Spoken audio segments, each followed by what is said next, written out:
to Death and Aliens, an in-depth look at horror and sci-fi TV from two cousins who vaguely know what they're doing. I'm MK. And I'm Monica.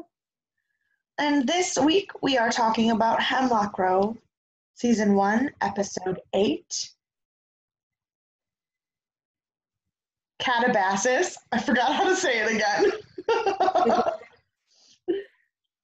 Calabasas. It was released on April 19th, 2013. Directed by David Straighten and written by Brian McGreevy and Lee Shipman. So, writers, same as most of the season. The director has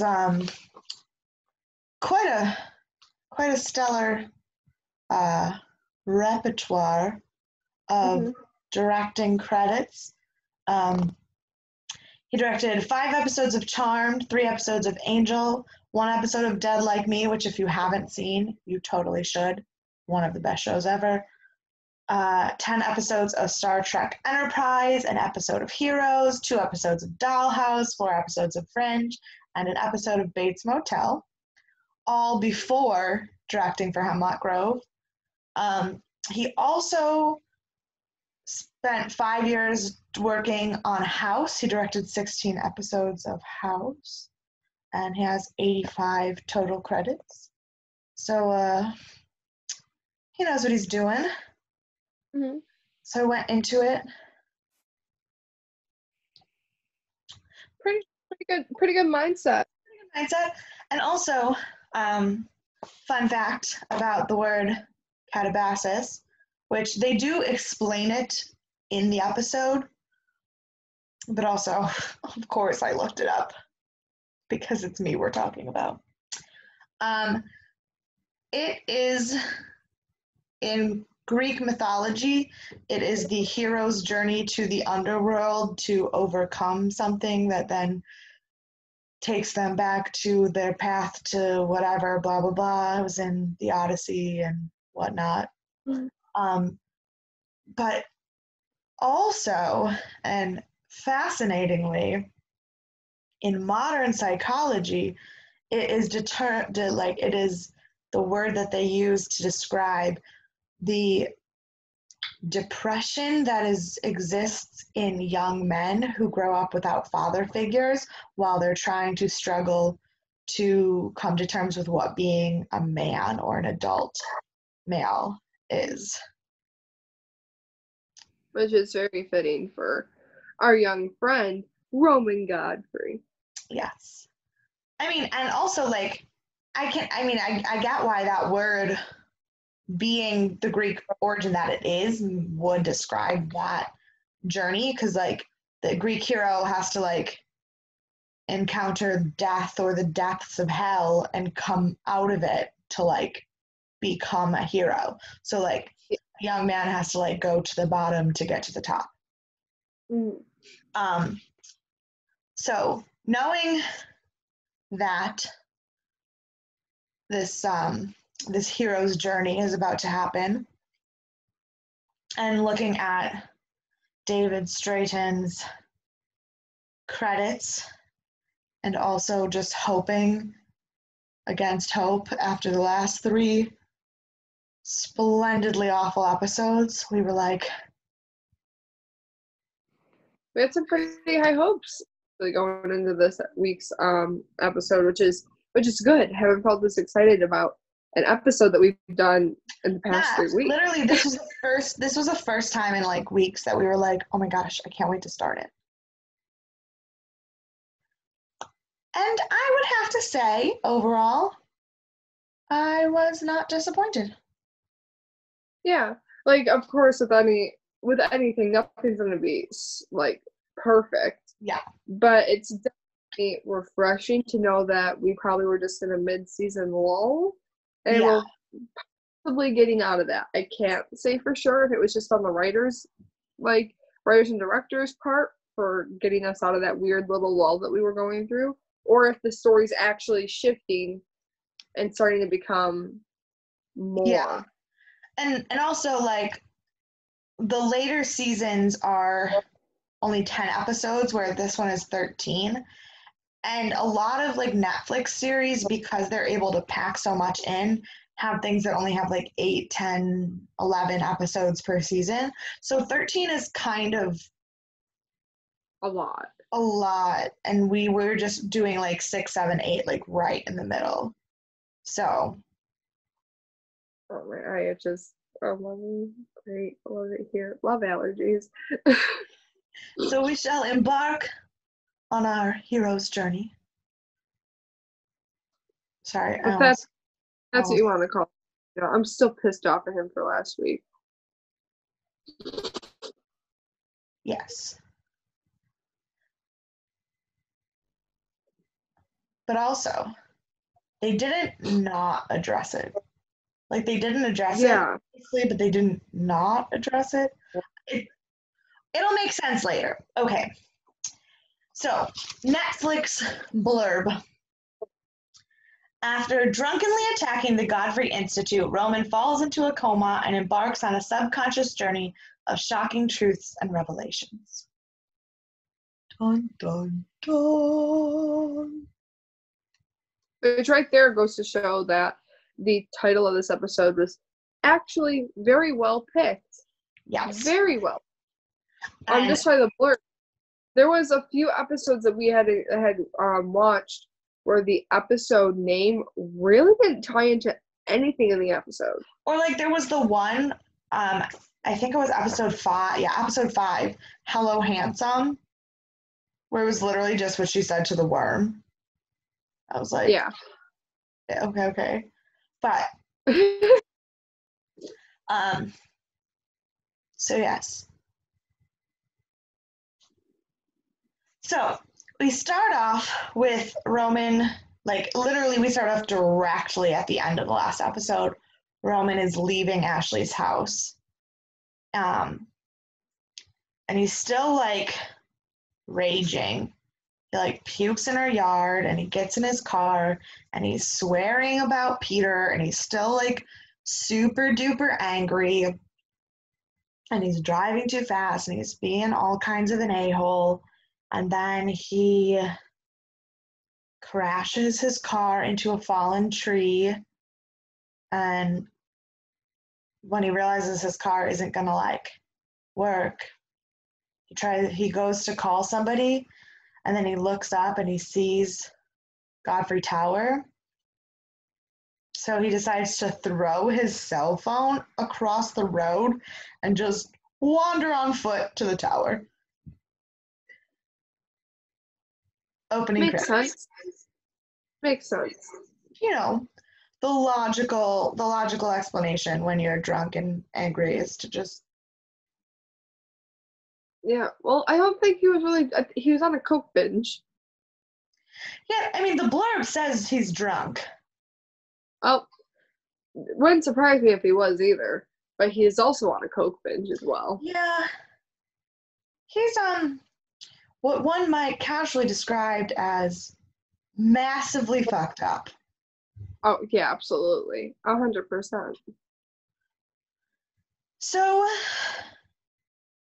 he gets to the tower. He does his little freaky eye thing on the guard, steals the guard's like key card, and just starts like wandering around. He sees these really weird deformed rats that I don't know why they gave us a close-up of because I did not really need to see that. I thought it was a ferret. Well, the ferret was being injected with something, but like that first like row of like things in cages, they were like rats that were like the size of ferrets. Like they were just really weird looking. Yeah, it's to show that they're experimenting. They really want to knock it home that they're experimenting with something to do with like genetics on these animals to show that they're like, bleh. Even though we probably didn't really need that to know that, they're just like.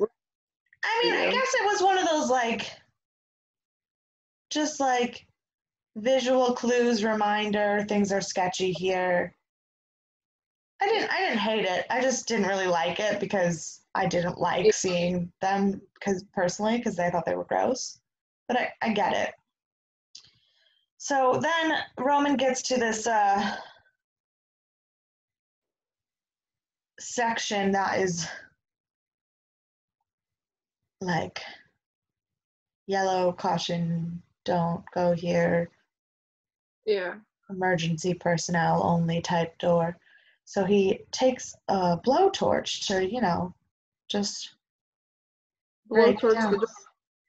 But I also am very curious as to what on earth he thought Was he gonna was going to happen. accomplish. Yeah, because nothing about that make any sense. No, at it was a rather thick, reinforced metal door with a biometric lock. And the blowtorch was right there, which means my guess is that it's not going to break that door. Yeah. Just a thought. But again, He's on a coke drunk. He doesn't know any better. right, Clearly. right. So Dr. Price goes to stop him, and Roman is just like shouting about the Ouroboros, and it's like, show me Project Ouroboros, show me. And Dr. Price is like playing dumb, and I really loved Roman's response. He just drew the snake on the door and was like, the thing He didn't even draw. He just kept drawing a circle because he was so frankly. The thing. I kind of enjoy Crackhead Roman. Honestly, it kind of it's slightly entertaining. Nice. Slightly entertaining. Yeah. But Roman is like, no, it has to be real. You have to show it to me. Like I keep dreaming about it. And he was like, well, he said, why does it keep showing up in my dreams? And Dr. Price is like, what a fascinating question to ask. So he decides to show him Project Ouroboros. I'm real mad that they showed him, but not us.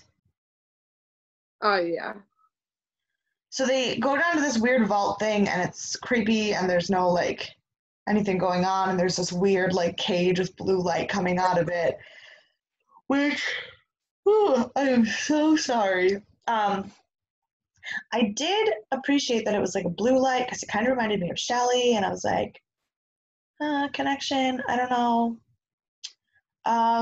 So Roman is looking into this cage with the blue light and is freaking out. He's like, are you kidding me? Like, is this real? Like, what are you? He's starting to get like really angry. And Dr. Price chokeholds him and shoots him up in the neck with some drugs. Yep. Which is not out of character, because remember earlier he showed like Clementine that he has that weird like Hulk strength all the time. Yeah.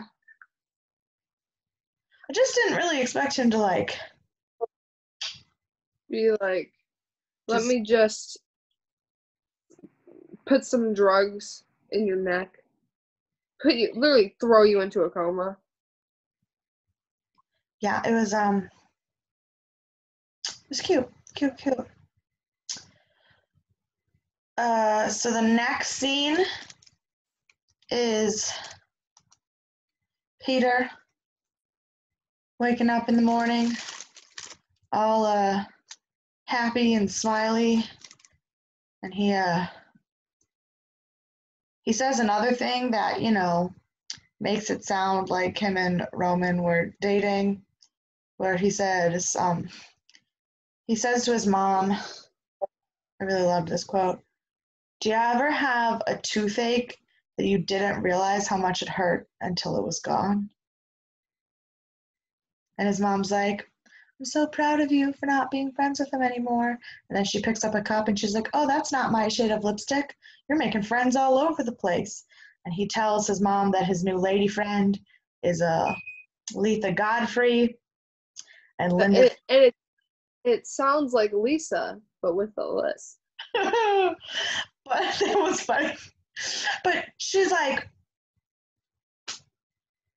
she literally is just like, you think that's really a good idea?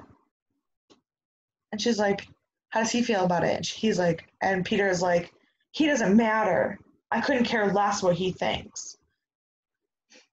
So, basically like revenge dating after you break up with the love of your life. Yeah. I'm convinced. Oh, bro, same. So that's a fairly short scene. Honestly, most of the scenes that are not about Roman in this episode are very short scenes. Mm-hmm. Except for one that I still am mad about, but we'll get there. So then we go flashback to Roman, and he is trapped in the bottom of an empty pool, and he's freaking out. And then turns out it's really just in his head, and he's in a coma. Mm-hmm. And Olivia comes obviously to the institute to like see Roman and everything, and Price is telling her what happened, excluding some fairly important details. Just like casually neglects to mention that he choked the shit out of him. Why would we need to know that? Also, for our listening friends, Boo has made a guest appearance on the podcast today. Boo is my dog. Hi, Boo. But what happens when he explains what happens is Price says to, also that was a horrible sentence, what happens when he says what happens. Way to go. Price tells Olivia that he gave him a sedative because he was on a narcotics binge and freaking out, but that him being in a coma is not a result of the drugs. It's a self-induced coma, which I thought was a lie at first, but I don't believe that anymore. Yeah, I feel like it's not just him putting himself into a coma. I feel like Price gave him something to keep him out a lot longer than what he probably should be. But I don't think so. Like I really do think it was just Roman throwing himself into it. Yeah, I don't know. I mean, you see it in like. Actually, no, I'm thinking of a show that's not even a sci-fi show. There was this episode. Spoiler alert for anyone who is currently trying to get caught up on the 2015 version of CBS's MacGyver remake. Dude, I love that show. Lucas Till plays Angus MacGyver. He's a babe. But in the last season of MacGyver, he is trying to figure something out. And so they basically force him, they give him this medicine that force comas him, and he's living in a dream in his head to try to use his subconscious to put pieces together to solve the problem. And I feel like that's what Roman's doing, only it's not with technology, because the show's not about technology. It's about weird creepy magic and science stuff. So I don't know.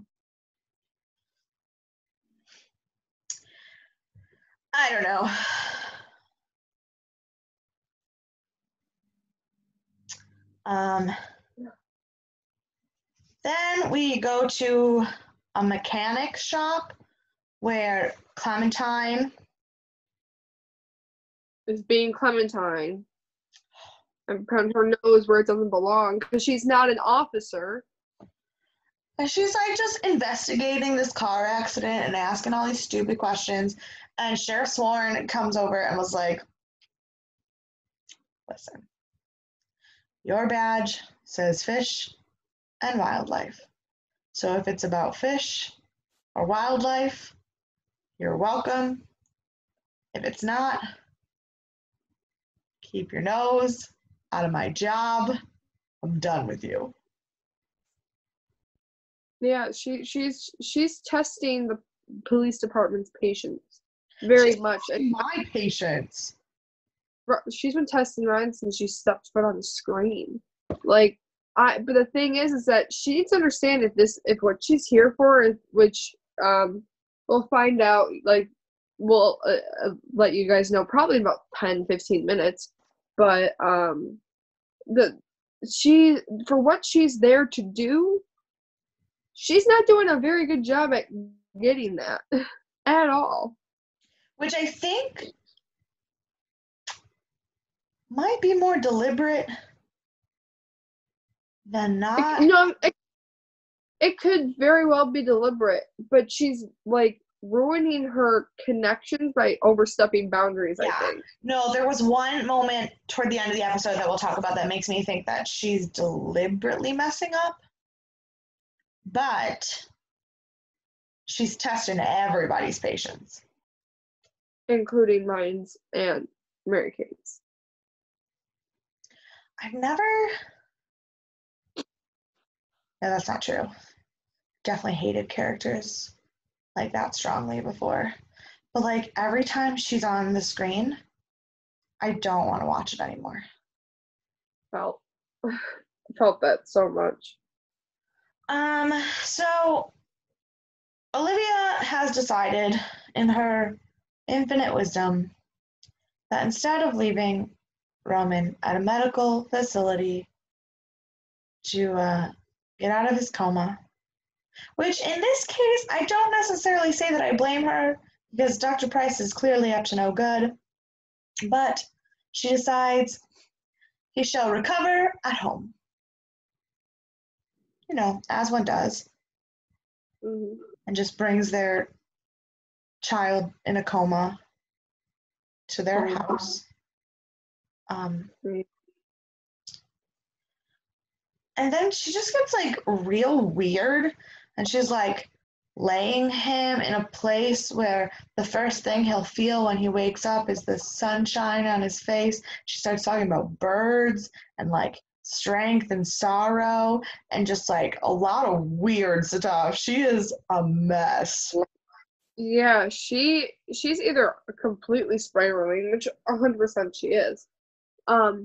But once again, being her weird cryptic self and speaking like we're in the 1600s and old Victorian ages where you put your child by the window so that they feel, when they wake up, they feel the light of the sun grace their cheek. Like, who are you talking to like that? Not me. And clearly, not your kid. And clearly not Shelley either, because Shelley was not having that. Shelley was looking at her like, what are you talking about? Shelley, I feel like, represents the audience when they watch this show half the time. Shelley, angry. I love Shelley. But after this episode, I have very confused feelings and thoughts about Shelley. I had a mid-allergy attack, but I put my glasses on to try and prevent me from stop itching my eye. It won't work. But for those of you who are American Horror Story fans, these are my Oliver Thredson glasses, and I love that for me. I'm not wrong. I'm not Dr. Oliver Thredson. I would rather die than be that character. But it's still funny to me. And as someone who has never watched a single episode of any season of American Horror Story, I have no idea what she's talking about, and we'll continue to go on with our episode recap. So, Olivia leaves the room in a state because that's what she does. And Shelley, Shelley. My heart broke. She starts typing on her little phone and just telling Roman, come back. You promised you would never leave me. come back. And I was so sad until I was immediately so confused. Because here we start the real nonsense that is this catabasis. Mhm. And Shelley, but not like Shelley, like we see her, like a cute little young, like probably what Shelley would look like if she wasn't having been brought back to life, is telling Roman that like she's basically like his spirit guide, like the Virgil to his Dante, like, and she is, which is interesting because that will come up again, but she's like his spirit guide through this underworld journey, and she tells him that he's not going to be able to come back until he looks inside and finds the monster and destroys the dragon. Which, once again, we're talking about dragons. But I don't think it's the Order of the Dragon type crap. I think it's just like a metaphor for the beast that is inside of him. No, but I think it might be related, but like very obscurely trying to. I don't know. I don't really fully. I mean, at this point, I really don't understand anything about this show. I'm gonna be completely honest. Feel that. And I don't pretend to. I just talk about it. So then we go flashback to real life, or what I think is real life. Okay. Here's the scene that almost ruined the episode for me. Our favorite human, or not human, I don't know if she's human. I don't know anything about her. I hate her. Clementine is just like, snooping through Peter's house with nobody home, carrying a gun, just like acting like she owns the place. And I was like, oh, cool. So we just walking up into people's houses now. It's Clementine.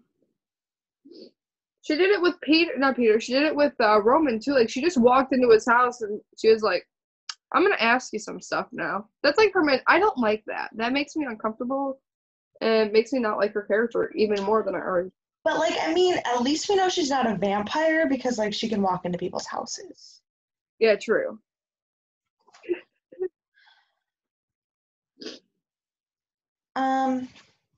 Does her friend show up here or the next time? Here, because this whole scene is like one whole thing, and then there's a break. Oh, there's a break. Yeah, okay. So while she's walking around the house, she hears a noise, and she starts freaking out, and she hides behind a cabinet and gets her gun ready. Like, I don't know, if Linda or Peter walked back into their own house, she would, shoot them? I don't like Clementine.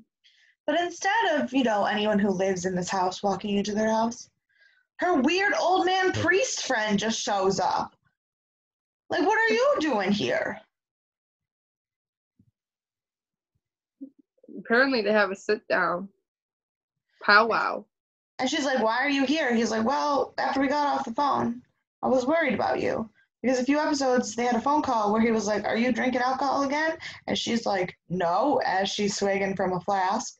Like, like a liar. Hashtag John Mulaney. Anyway, yeah. Then we move on to what I thought was a really cute, like, normal family scene. Letha is studying, and she is asking why her dad never talks about her uncle, and her mom's like, well, like, it's really hard for him to talk about. Like, he's a great psychiatrist, but, like, sometimes he needs somebody to shrink his head. And then Letha's pretending to be her dad. She puts on glasses and is like pretending to be her dad, and then he gets there and he's like joking around with them, and it was actually like a really cute, like normal family scene. And wouldn't it be immediately ruined by his phone ringing and Olivia calling him? Oh yeah. When is anything not ruined by Olivia? When it's ruined by Clementine. Fair. But granted, at least Olivia wasn't calling for like the D. Yeah. This She was time. calling. She had to tell Norman that his nephew is in a coma. A potentially self-induced coma. Yeah.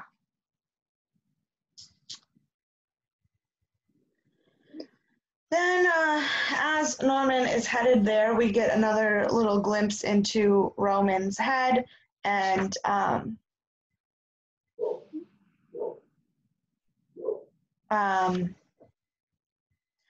it's just still him and Shelley like wandering through hallways and stuff. And I only have one note about this, but I found it interesting because there was a close-up on a TV screen and a top was spinning. But it was the same top that Leonardo DiCaprio's character uses as his token in Inception. So like, and it was spinning, so like in a dream. Because in Inception, it's like if it's spinning, if it stays spinning, you're in the dream world. Yeah. Yeah. So, like that little insert there.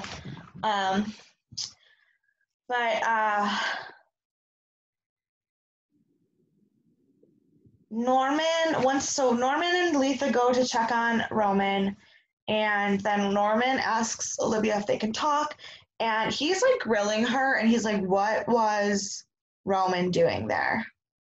Like, why was he there? What was he looking for? What do you know about Project Ouroboros? Why does Roman know about this project? Like, Norman knows that Roman knows more. Yeah. So, and Olivia kind of like loses it and like is leaning on Norman for support, and Shelley sees them from the top of the stairs and like has a little growl of upsetness.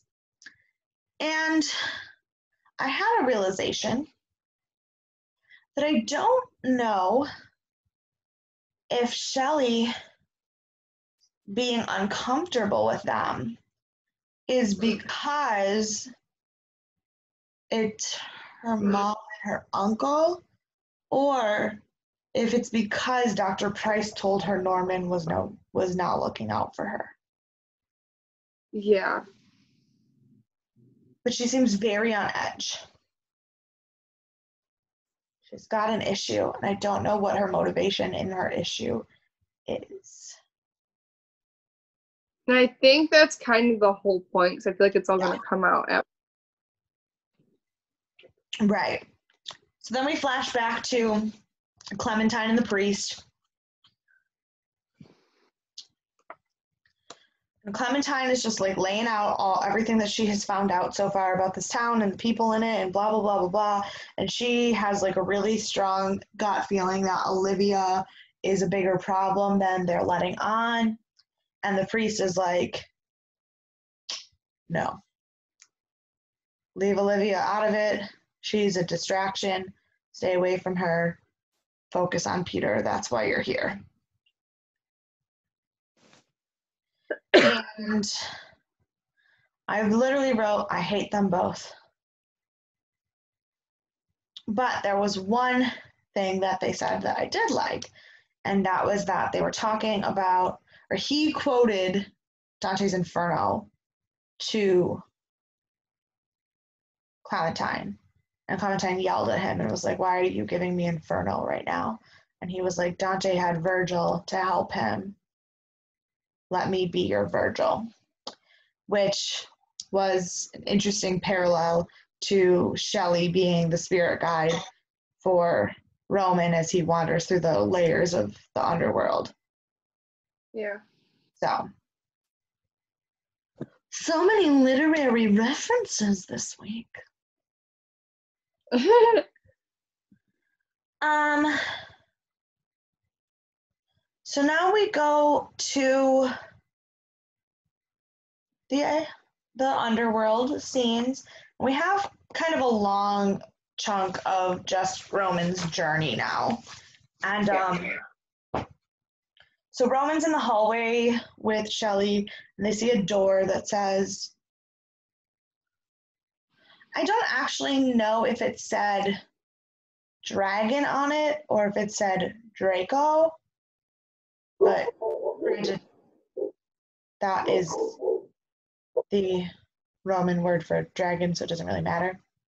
But so he opens the door to begin his journey, and the first place he comes to is this like fancy English garden thing.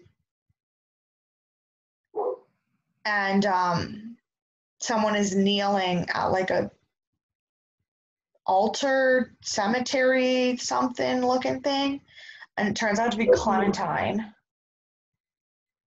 She's got blood on her face, and she says like in every culture women go through blood rites to become a woman whether they're ready or not, like basically saying like women don't get a choice to go from girls to women. They get their periods and that's how it happens. But for men, cultures have ritual to teach them to be a man, and that's what Roman has to go through now. And she draws an Ouroboros of blood on his chest, and then she like shoves a silver spoon in his mouth and then rips it out, and it's like she's like, the monster doesn't give a shit about your nobility. And it's like a little aggressive, TBH. Yeah, Clementine just being Clementine, being absurdly aggressive for zero reason in this scene. Like, I also don't have any clue why she's even there for his journey. Well, Shelley said that all of the people you blame for your problems are behind that door. And like I don't see how he blames her, because I know that he wanted to help. But she thinks that Peter is a werewolf and that he did it. Mm-hmm. But also like, so in like Dante's Inferno, in the idea, and like in Greek mythology, in the idea of going through the underworld, like the layers go from like least to greatest, basically. So like he's filtering through his problems from the smallest to the biggest, and Clementine is like the smallest of the problems of people he's blaming, but he's still blaming her. Yeah. And also Clementine did say something else to Roman in this time, where she says, do you really think Peter's gonna sit there and cry over you? Did you really think that? Oh yeah, because she was saying he's not a man yet. Like, you're still a boy, you're not a man. And basically saying that Peter's more of a man than he is, which is obviously like feeding into his like jealousy of Peter and Letha. Yeah. So then he like runs away from her and goes to like the next level of his underworld. And he is at a desk with Norman, who's like giving him basically like the patient treatment.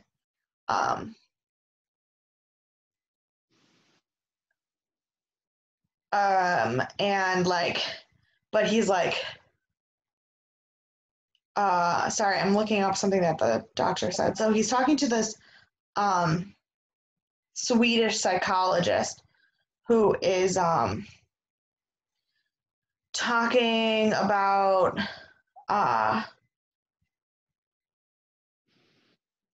things that he's gonna have to go through, and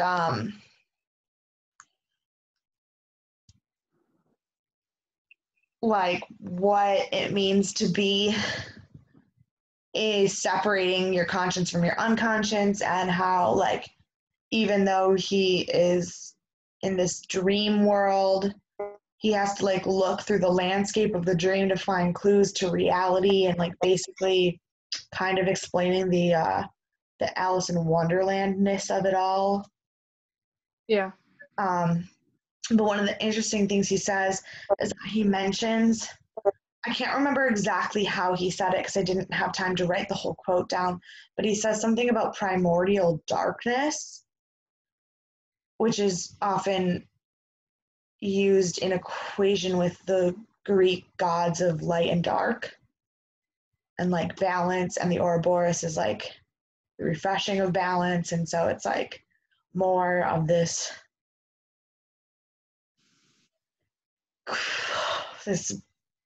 I don't know, this symbolism that I still don't fully understand where it's going. Yeah, like they're really hammering home on this whole like refreshing, restarting this balance between like both sides of whatever this is, or trying to show maybe a balance of inside Roman that he's battling with. Yeah. But we're not entirely sure where it's an alliance. Like we are 8 episodes in and we still have no real clue that what the Ouroboros is like concrete representing in this show. Yeah. Besides a project that none of us know about at this time. Yeah. But then Norman questions Roman. He's like, if this is your dream and you're confronting your problems, why are you talking to me and not your mom? And then JR shows up and is like, yeah, where is that bitch? I want to give her a piece of my mind. Right. So then the next scene, like, was really powerful, genuinely. And, like, I think it was, like, the beginning of Roman's real discovery in this dream. Because JR is because Roman's basically like, you're a coward. You left me alone. Why should I listen to you? Like, to his dad. He's like, you took the easy way out. And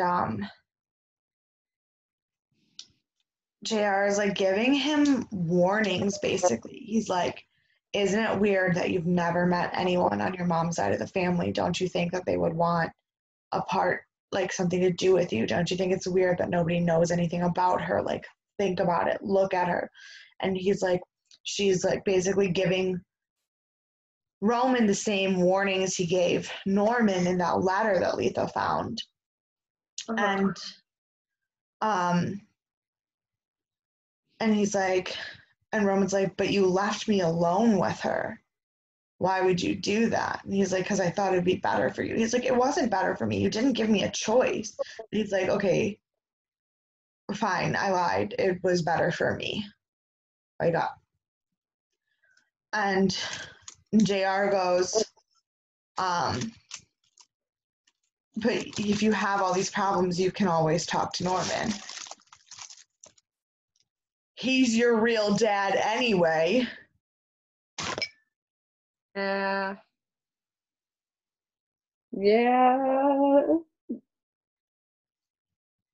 And then that. Then the dream. Then they cut out of the dream. Like, okay, cool. We just found out that Roman's actually Norman. So Letha and Roman's weird cousin incest feeling that's going on is actually half brother, half sister incest feeling that's going on. But also, like, worse. The thing is, on the one hand, this dream is supposed to be leading him to truth and revelation, and so obviously that's probably true. But on the other hand, how do we know if it's true? Because it was a weird fever coma dream, and like what? And then that's all we don't address it again. Yeah. I don't know if it's gonna get addressed when, I'm gonna assume when Roman gets out of the coma. Well, yeah. Oh, there are 3 more. I forgot, there was one thing that the weird Swedish psychologist said before JR showed up that was actually very, very important, I think, for what Roman's going through. He said, if you let out too much of the animal, you stop being a human being. But if you let yourself become too cultured, you just make a sick animal. Which I was like, wow. Makes sense. But also, like, sick animal, the Vargo. and who is the most cultured character on the show who is afraid to be at any point any of their animalistic tendencies.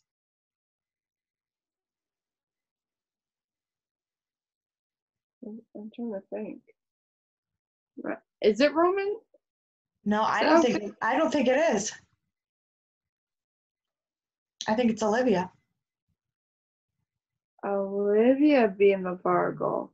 I mean, think about it. That twist. Too much culture makes a sick animal.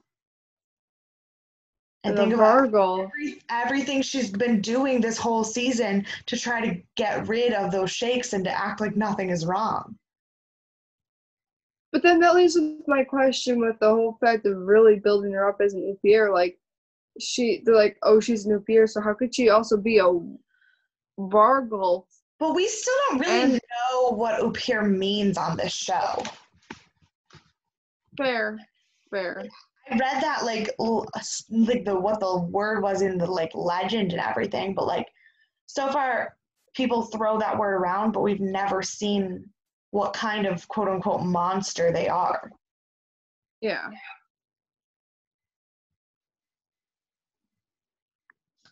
I don't know. I'm just saying shit. But honestly, it makes sense. Like, she could be. Or even if she's not, like there's definitely going to be consequences to her fighting so hard to not be a monster. Oh, for sure. Like that's why Peter's so balanced, because he like accepts that this is a part of him and he like lives fully as both.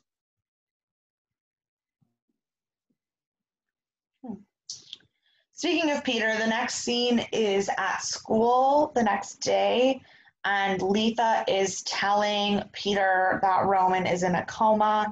And for some reason, Peter is mad at Roman for being in a coma.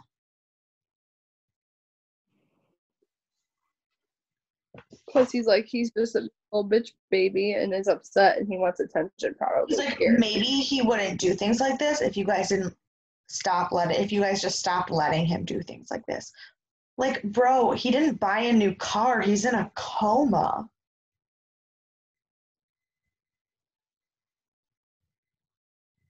It's Madeline, but Roman's just Roman. Listen, these two boys need to just bone and get it over with, because they are worse than teenage girls. They're just being pissy little babies because they love each other, and I hate it.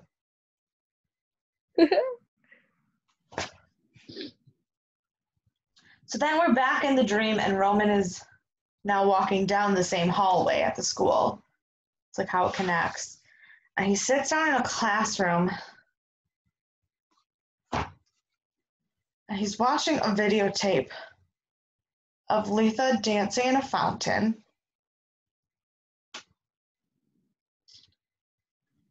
And then Letha's mom shows up and starts yelling about money being paid. And then she like sticks her tongue out, but it's a snake tongue. And Roman runs away. And Brooke is standing in the hallway with all her guts hanging out. And she's like, you said you'd give me a ride. And then Francis is like, you did it. And he's having all these weird, like, disconjoined thoughts.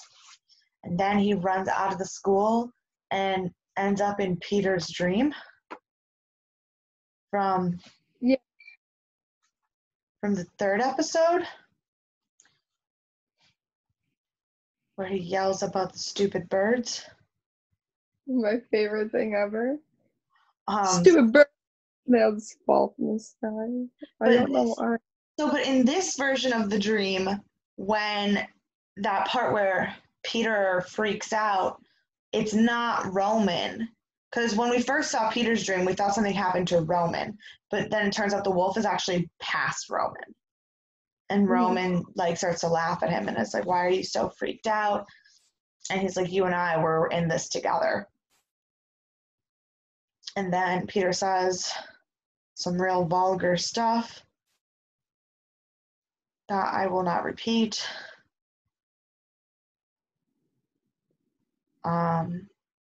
But basically calls Roman afraid, like says that Roman's afraid of what's happening. But they both refer to themselves at some point during this weird dream sequence journey thing. Both Peter and Roman refer to themselves as scorpions. Yes. And I don't know why. I honestly couldn't tell you either.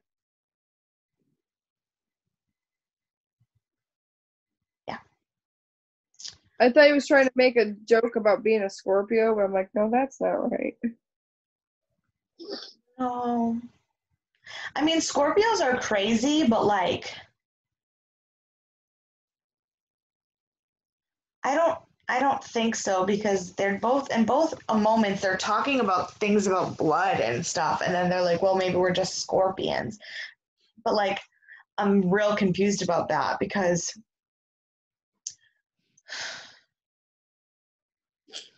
I don't know what the connection between scorpions and blood is. Yeah. Also, someone's car alarm's going off right now. Oh, I can't hear it. Okay. I was vibing out to it. Oh, it's over with. Oh, sad. No.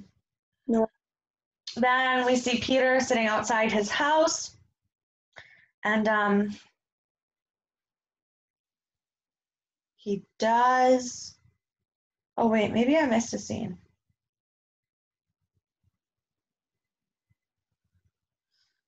No, I didn't.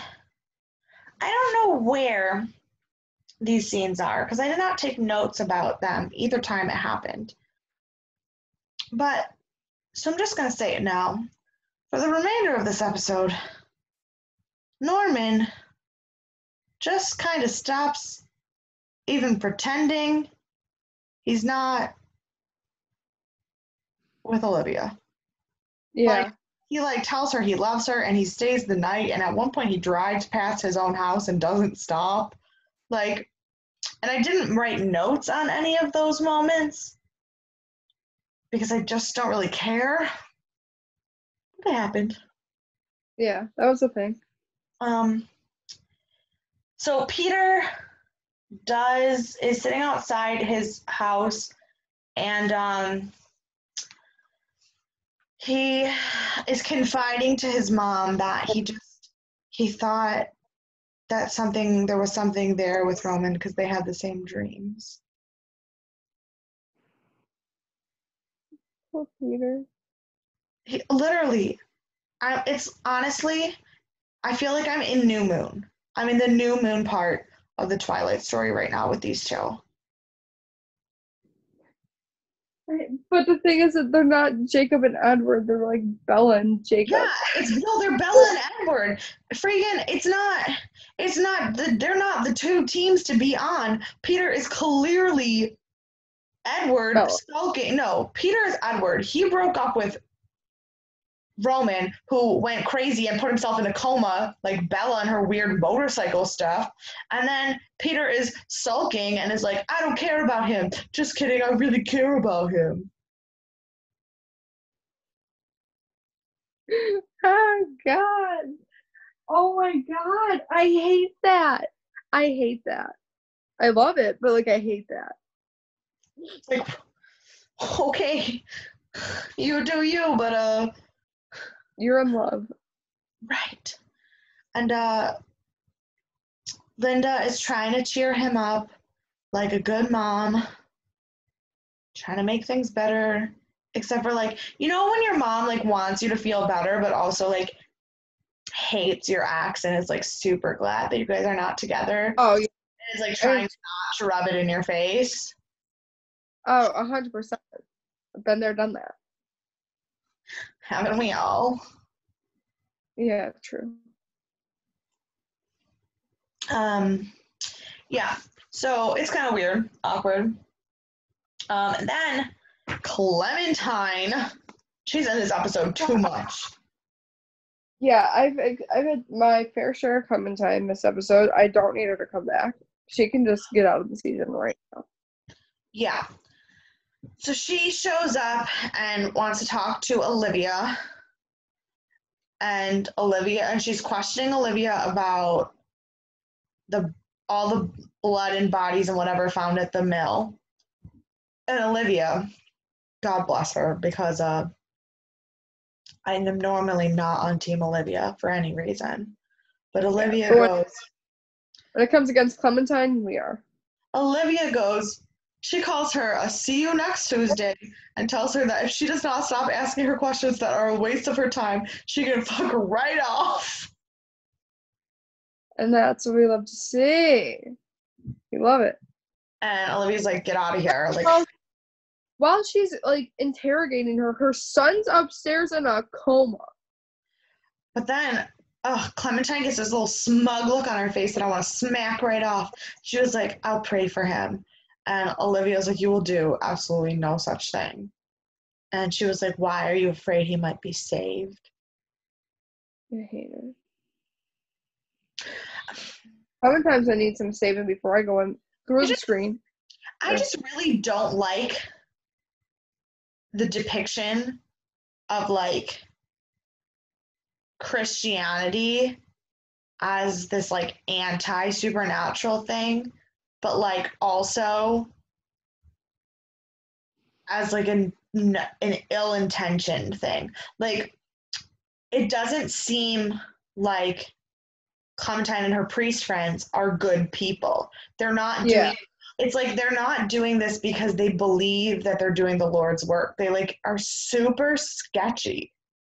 It's like their personal agenda, but they're using their religion as a way to. Yeah, and that's what I don't like. Like I get that. Like okay, like I'm not talking like the priest from The Exorcist here. Like I'm not talking about people who genuinely like are coming from a like good place, whatever that might be.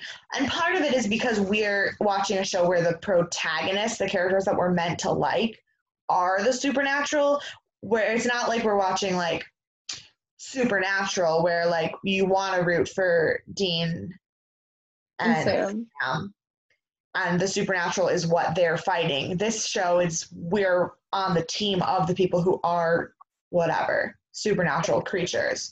Yeah.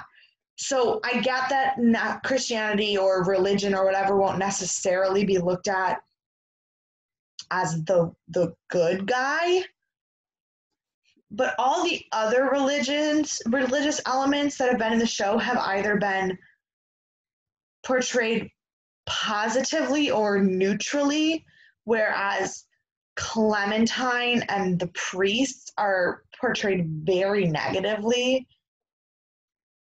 And I don't like it. That's fair. And like, oh god, I miss these. That's cute. We're just gonna call this episode. Oh god, I've got to sneeze. Oh god, I gotta sneeze.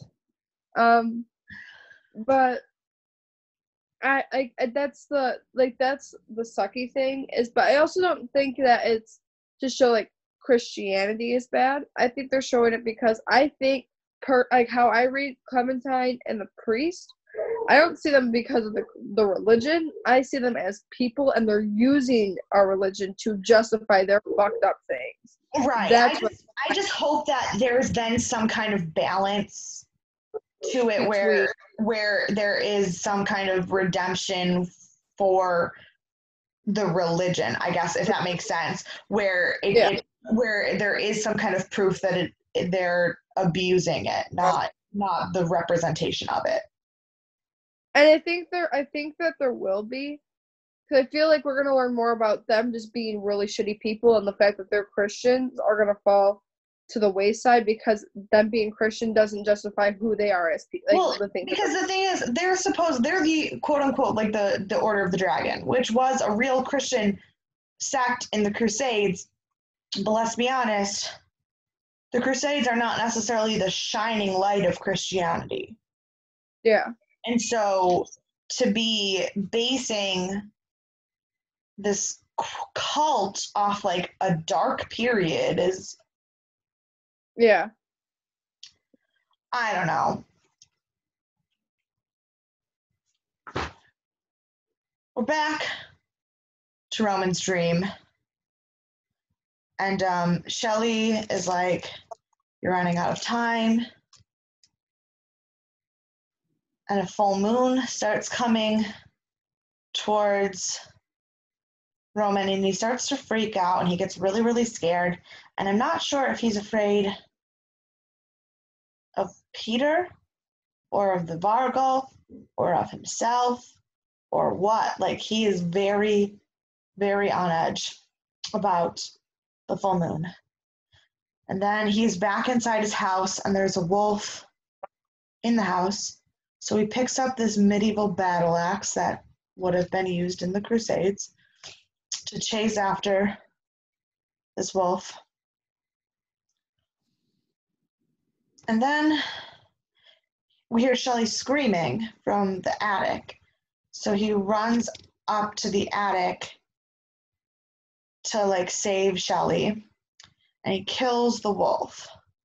Only the wolf like disappears, and Shelley disappears, and he's alone in the attic with Ashley, and she's naked and like throwing herself at him, and he's very uncomfortable because I think like that's the moment where he realized like that's oof, because he has flashbacks to what he did, and it's like not good. And then she calls him ugly, which is what he made her call him, and it gets real uncomfortable.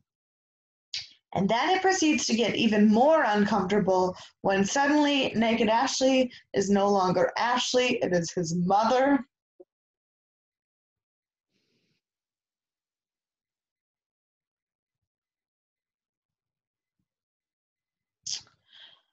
No, I prefer to not comment on this. I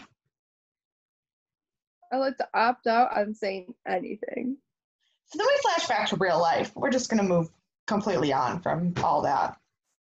Flashback to real life, and Peter knocks on the door at the Godfrey house, and he has brought a little Ganesh statue to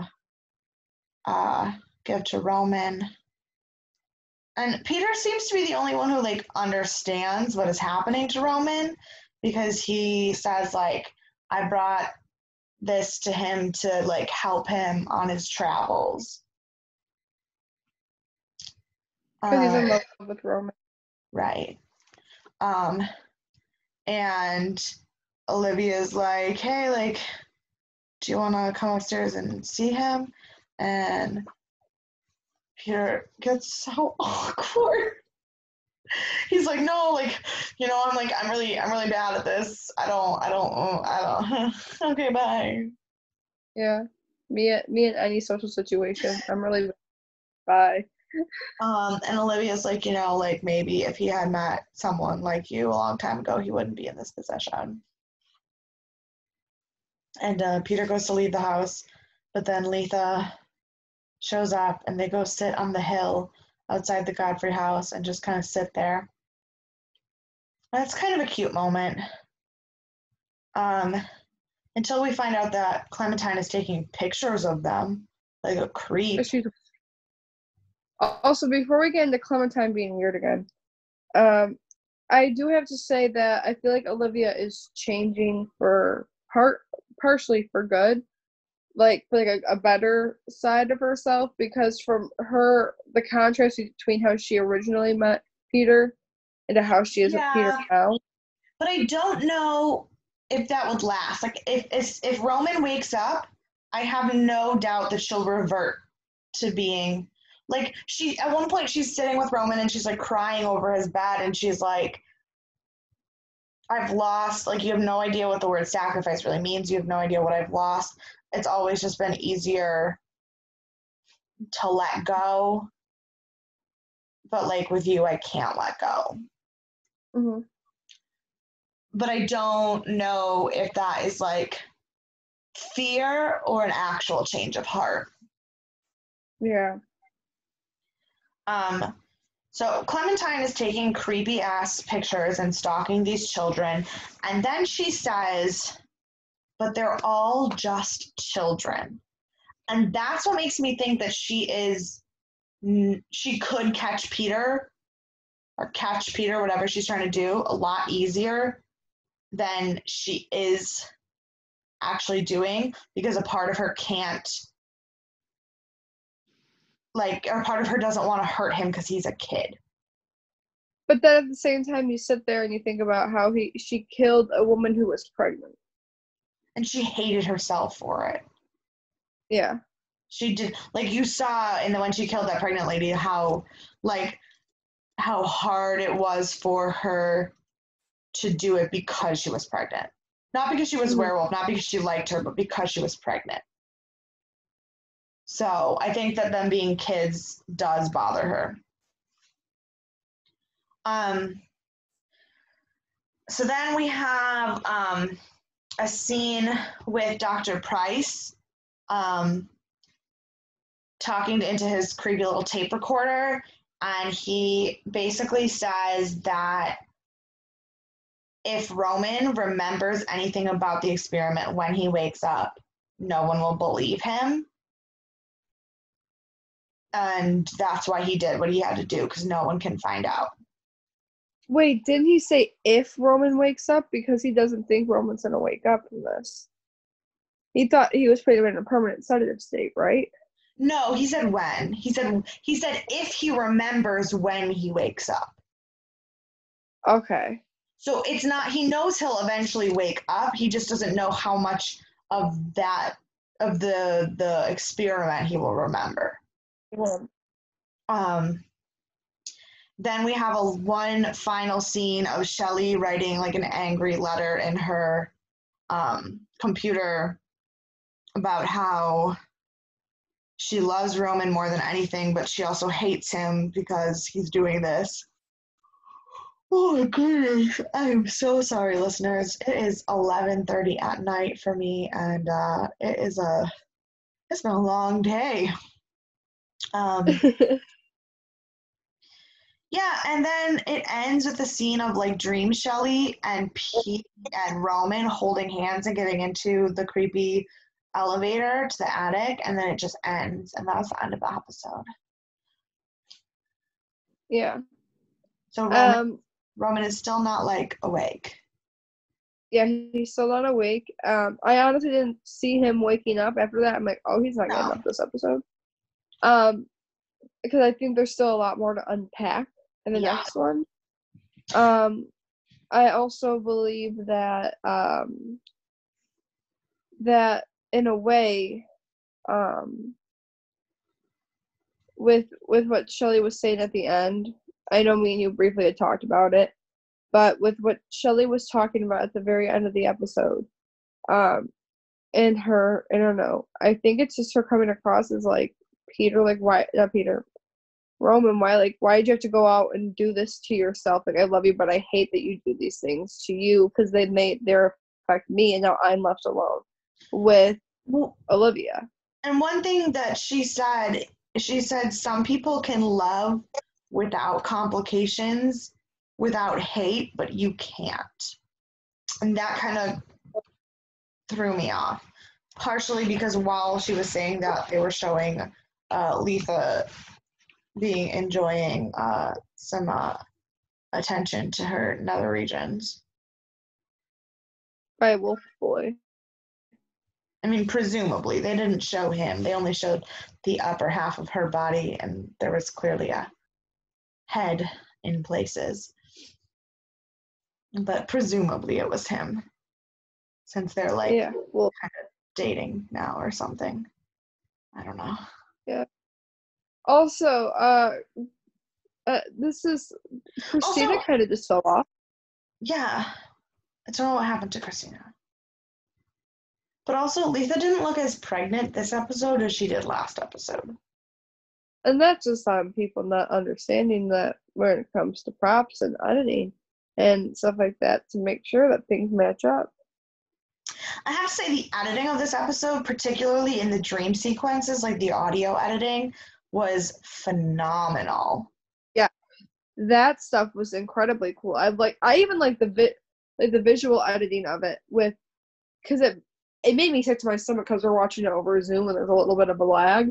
Yeah. But there's also showing you like it's making you feel like you're just as disoriented as Roman is visually because well, and I would everything's say because it was on my computer, so I didn't have a lag. That wasn't a lag from the internet. That was totally the way it was filmed. It was like that jarring. well, that makes it feel better to know that at least I still got to experience it. I'm like, Yeah, hopefully no, I'm not saying anything wrong. it was definitely like it was like really weird, like flashy and like echoey in places, but not all the time. And it was like but it was like at the transitions, every time you went into a dream or out of a dream, there was like a lot of really weird like delays and stuff. And I really, really liked how that was done.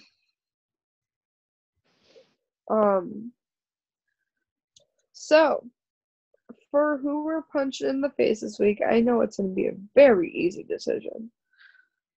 Clementine. Clementine, obviously. I don't. Yeah. I got nothing. Just want to punch her in the face. Yep. Bam.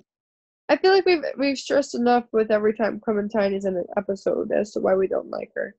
She just is so like I feel like she's entitled. Like she doesn't have any consciousness to understand to understand that no one owes her anything, but she walks around acts like people owe her things. Like, no, I'm allowed to do this. Yeah. I'm with wildlife. I can come into your house whenever I want. You don't, because I am part of the like. What? You're part of the Fish and Wildlife Services. But honestly, like, there was something I forgot to mention. Speaking of Clementine and throwing her off her game, man, I am on all the John Mulaney quotes tonight. What was going on? Olivia, when she tells her that she can F off, she's like, you can F off right back to Ohio. And Clementine stops and she's like, how do you know I'm from Ohio? Like, Clementine does not want anybody to know anything about who she really is. Hey, don't play games. But like, of course, the horrible person came from Ohio. Sorry. Yeah. No offense to any of our listeners who may live or want to live in Ohio. It's a lovely place. Go Cleveland Indians. Like I'm not. That's my team. That's my home dogs. Yeah, I don't know. I just one time I was really, really tired and I had to drive the length of Ohio and I almost fell asleep like 8 times. And it made me not really like it. That's cute. But there is a Chick-fil-A in the Cleveland airport.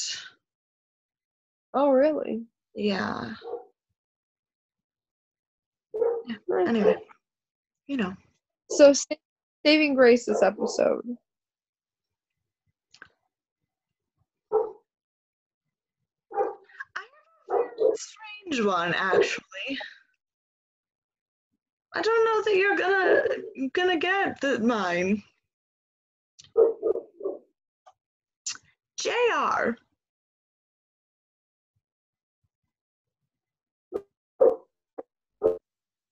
You froze. Oh, did I freeze? You're back now. You're back now. Okay. Technical difficulties. Yeah, did you hear who my answer was? No. JR. Honestly, I could see that. I see. I wasn't expecting JR, but I No, could I see told you it. you weren't going to expect mine. There was so much happening this episode, and most of it was not necessarily positive. But I think like JR revealing what he revealed in this episode was like a huge step in Roman figuring out the truth. Oh, yeah. So that's my vote. You already know mine because every time she's in an episode, she will always be my saving grace. My fucking love of my life, Shelly, who deserves so much more because it just, in her scenes, it shows her innocence and how she tries to look at everyone with a positive light, even though they're not. And she No. tries. But now I got to see more of her character when it comes to her getting hurt. Like, when it Yeah. comes to her getting hurt. And I think that was a nice contrast to see for her character. Now, with your extreme love of Shelley, how do you feel about Dreamworld Shelley? Dreamworld Shelley, I feel like, is not actually how Shelley is, though. Like, part of me thinks that's how she is, like, partially of how she is, but, like, I don't think Shelley would ever be like that with Roman. I feel like she'd be goofy and try and tell him straight, but I don't think she would do it in such a rude and abrupt way because Roman is the only person that genuinely cares and loves for Shelley. And I think Shelley knows. I feel like if Shelley had a voice, Shelley would be a very different character. I mean, maybe. It could be that, too. I mean, because imagine, like, living your whole life never being able to talk. Like, that puts you in a position of, like, weakness, especially around someone like Olivia who will talk for you even when you can talk. Yeah. It puts you in a position of like weakness and needing to be protected that Dreamworld Shelley doesn't have. Yeah. I mean, that's fair. That is all. Just things to ponder. Lastly, we usually talk about our predictions, but we kind of went into a lot of them in the episode this time. Yeah. So, yeah. Yeah. I mean, for this episode, it was nice to have a nice, exciting episode. We're having another long episode come out, which is interesting. Yeah, because I mean, definitely. The last one have just not been it. No, it was definitely nice to enjoy watching the episode. Mm-hmm. It was like sometimes there were things that I feel like I might have missed because I was actually enjoying the episode so much that my notes weren't as careful. But yeah. Good episode. It's nice to, hopefully it's on an upswing from here. Yeah, let's hope. I think honestly, as long as we're in this journey that Roman is on, things will be all right. It's just a matter of where we go from there. But I don't think this journey's going to be lasting the rest of the season. So at some point, I highly doubt that. We still have 5 episodes left. Yeah.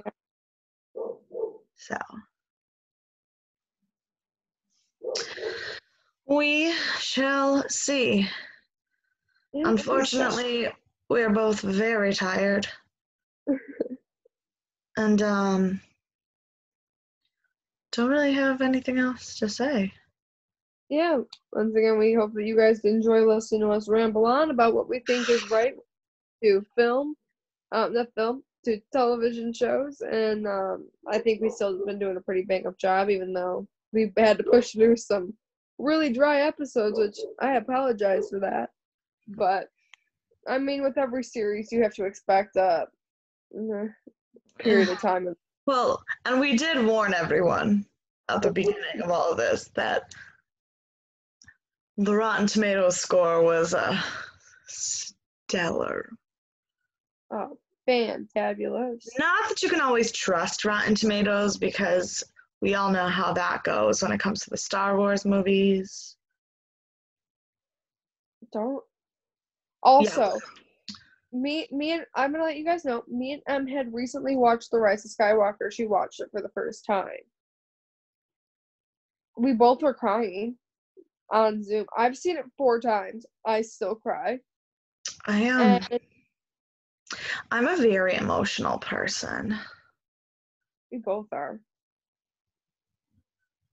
The other night I called my dad crying and he asked me why my eyelashes looked so good. And I said, Dad, they're not real. I love that, first of all. And also, second of all, yeah, I really don't trust Rotten Tomatoes because Rotten Tomatoes gave, like, The Last Jedi almost a perfect score.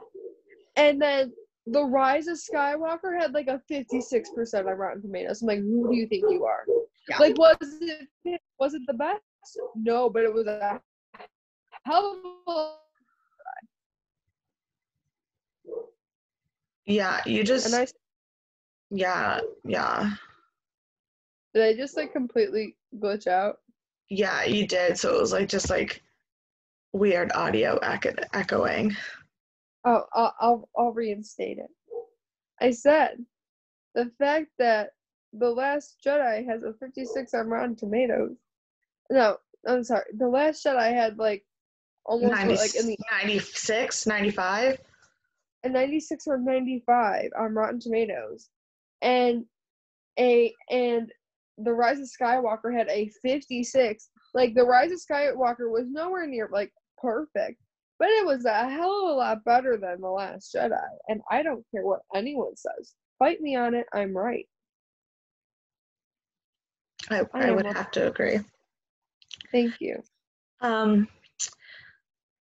Before we get Monica off onto a Star Wars tangent that I did not mean to start, just going to remind everyone to go ahead and follow us on Instagram and Twitter at Death and Aliens. We're also on YouTube, Spotify, Google Podcasts, I don't know, Anchor, like 6 other podcast streaming services, basically everywhere you could listen to podcasts, except iTunes. We're not there yet, working on it. You can follow me on Instagram and Twitter at MK_superstar, spelled EMKAY. And if you want to follow me on Instagram, you can follow me at monica.lynn_. And if you want to see me tweet or me and Em go back and forth bullying each other on Twitter, you can follow me at MONIE_Lynn _ because someone has stolen my identity. Yeah, mostly I just roast her on Twitter or talk about my job or complain about the rain. And then I talk about 5 Seconds of Summer and then accept Mary Kate bullying me. Yeah. Love it. We'll see you guys next week. Bye.